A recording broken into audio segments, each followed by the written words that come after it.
We fight racism, fight imperialism. We're an anti-racist, anti-imperialist, anti-capitalist organisation.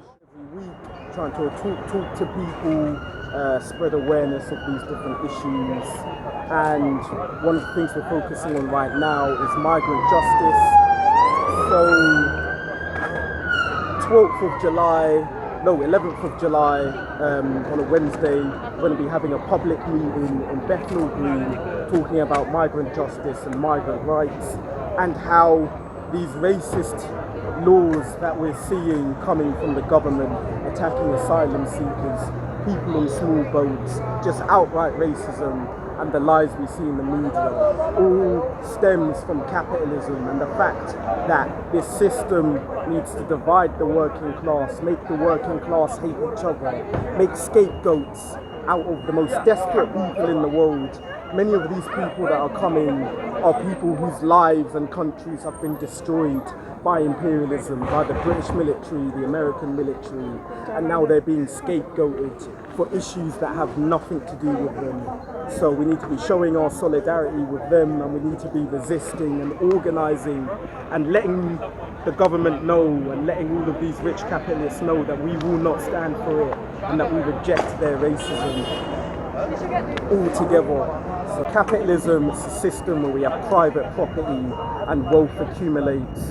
Wealth that is generated by the working class goes to capitalists that don't actually do anything, and they reinvest these profits that they get from our work to make it a global system and expand all around the world.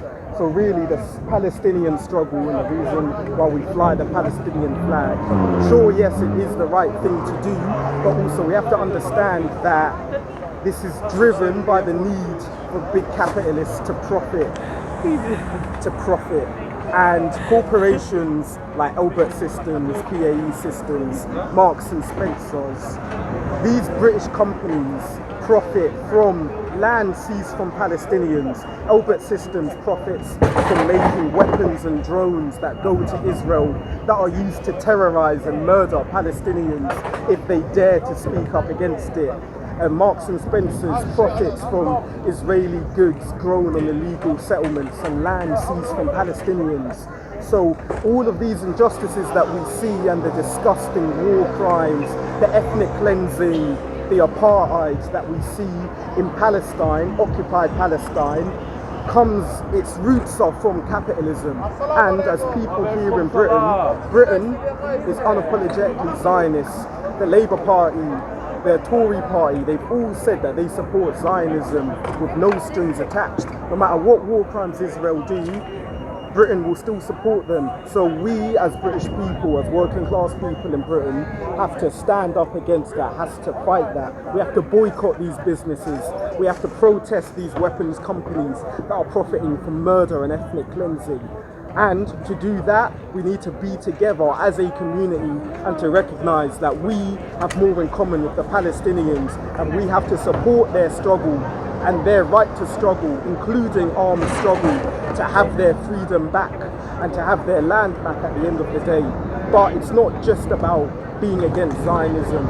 We also need to be against imperialism, against capitalism, and against racism. So that is what we need, and that is how we will fight back against this system. The same system that leaves working class people in poverty, leaving people homeless, is the same system that murders Palestinian children, occupies their land with illegal settlements. And once we can connect that together and know who we need to be showing our solidarity with and to stand up for each other as working class people, no matter what nation you're from, we can change the world. From murder and Israeli goods. And we continue to shop there on our high streets. We continue to buy the newspapers that gives legitimacy to the Zionist projects.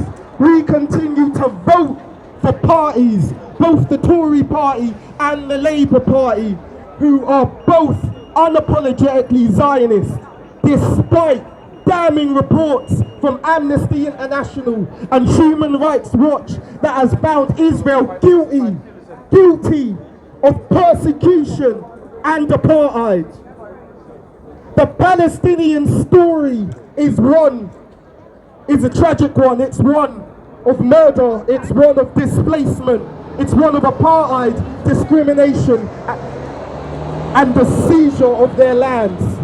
But it is also one of struggle, because despite the backing of Britain, the US, and pretty much the whole world, Palestine lives on, and the Palestinian people continue to fight as anti-imperialists, as people here in Britain.